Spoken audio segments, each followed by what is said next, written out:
గౌరవ ముఖ్యమంత్రి రేవంత్ రెడ్డి గారి దగ్గర టైం తీసుకొని ఏదైతే మా జవహర్ నగర్ డంపింగ్ యార్డ్ కు సంబంధించినటువంటి జేఏసీగా ఏర్పాటు చేసుకొని పెద్ద మనిషి శంకర్ నారాయణ గారు, అదే విధంగా మా రామారావు వాళ్ళ బృందం అంతా కూడా, మా మాజీ చైర్మన్ అమ్మ, అదే విధంగా బీజేపీ తరఫున సంపత్ గారు, వీళ్ళు 10 రోజుల నుంచి ఇక్కడ దీక్ష చేస్తా ఉన్నారు మా డంపింగ్ యార్డ్ తీసేయాలని. మా సరితమ్మ గాని, మా జవహర్ నగర్ నాయకులు ఇక్కడ శ్రీనివాస్ గాని, వీళ్ళందరూ దీనందరికీ కారణం ఏంటంటే ఈ డంపింగ్ యార్డ్ తీసేయాలంటే ఏం చేయాలి, దానికోసం గౌరవ ముఖ్యమంత్రి గారు టైం ఇస్తే పోవడం జరిగింది.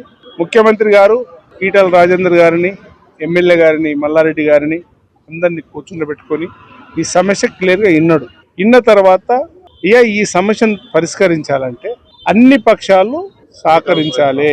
ఇక్కడికి వెళ్ళి మెదక్ పోతే ఒక ఆయన ధర్నా చేస్తా ఉన్నాడు, రంగారెడ్డి జిల్లా పోతే ఒక ఆయన ధర్నాలు చేస్తా ఉన్నారు. ఇవన్నీ చెయ్యకుండా అఖిల పక్ష సమావేశం ఏర్పాటు చేసి 15 తారీఖు తర్వాత 15 తారీఖు లోపల ఇవన్నీ కూడా తీసుకొని రావాలని చెప్పడం జరిగింది సంబంధిత అధికారులకు. 15 తారీఖు తర్వాత కూర్చొని అఖిల పక్ష సమావేశం ఏర్పాటు చేసి దాంట్లో పరిష్కరించడానికి ప్రయత్నం చేద్దాం.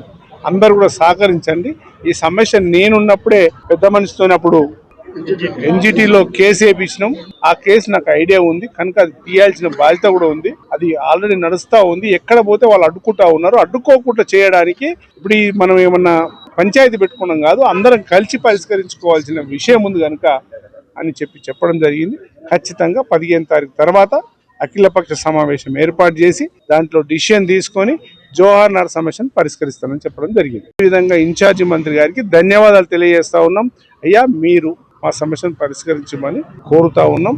ఈటల రాజేందర్ గారు, మల్లారెడ్డి గారు, సంబంధించినటువంటి కాంగ్రెస్ పార్టీలో ఉన్నటువంటి నాయకులు పరిష్కరించడానికి సిద్ధంగా ఉన్నాడు ముఖ్యమంత్రి గారు రేవంత్ రెడ్డి గారు. భారతీయ జనతా పార్టీలో ఉన్నటువంటి కేటీఆర్ గారికి, కేసీఆర్ గారికి ఈ విషయం తెలుసు. జవహర్ నగర్ లో ఇబ్బంది జరుగుతుందని అక్కడ ఈటల రాజేందర్ గారికి కానీ భారతీయ జనతా పార్టీకి సంబంధించిన వాళ్ళకు, టీఆర్ఎస్ వాళ్ళకు తెలుసు కనుక మేము ఒకటే కోరుతా ఉన్నాం. ఇక మా సమస్యను పరిష్కరించడానికి ఇంకా వేరే ప్రాంతాలలో ఉన్నటువంటి ప్రాంతాల నాయకులందరూ కూడా సహకరించండి. మాకు ఇబ్బంది జరుగుతూ ఉంది, మా ఇబ్బందిని మీ ఇబ్బందిగా భావించండి. దయచేసి మీ అందరిని మేము కోరేది ఏంటంటే, ఎక్కడైతే వేయాలనుకుంటుందో ఇప్పుడు కొత్త టెక్నాలజీ వచ్చింది. 30 సంవత్సరాల కింద టెక్నాలజీ లేనప్పుడు జవహర్ నగర్ లో డంపింగ్ యార్డ్ పడింది. ఇప్పుడు కొత్త టెక్నాలజీ పడి దాంతో అక్కడ ఉన్నటువంటి ప్రజలకు కూడా ఇబ్బంది కాకుండా గౌరవ ముఖ్యమంత్రి గారు చేస్తా అంటున్నాడు. అతనికి సహకరించండి. కావాలంటే విదేశాలలో ఏ రకంగా అయితే చేస్తా ఉన్నామో దాన్ని మనల్ని కావాలంటే పంపిస్తా అంటా ఉన్నాడు. మీ ప్రజాప్రతినిధులను పంపండి, అందరి పక్షాలను పంపించేసి అక్కడ అవగాహన చేసుకొని పరిష్కరించుకుందామని తెలియజేసి ముఖ్యమంత్రి గారు చెప్పినందుకు ఆయనకు ధన్యవాదాలు తెలుపుతూ ఇక్కడ జేఏసీ నాయకులను కూడా నేను కోరుతా ఉన్నాను. మీరు చాలా సంతోషం, మీ అందరి సమస్యను ముఖ్యమంత్రి గారు పరిష్కరించడానికి సిద్ధంగా ఉన్నాడు. రేపటి నుంచి ఇదే ఇలా మనం దీక్షను విరమించమని ఇంట్లో ఉండకుండా పార్టీలకు అతీతంగా అన్ని నాయకులను కలవండి, సహకరించి ఈ సమస్యను పరిష్కరించమని కోరమని అన్ని పార్టీల నాయకులను కలవమని అన్ని పార్టీల నాయకులను కోరుతా ఉన్నాను. చాలా సంతోషం. ఇకనన్నా జవహర్ నగర్ డంపింగ్ యార్డ్ పరిష్కరించడానికి మా గౌరవ ముఖ్యమంత్రి ముందుకు వచ్చినందుకు ధన్యవాదాలు తెలియజేస్తాం.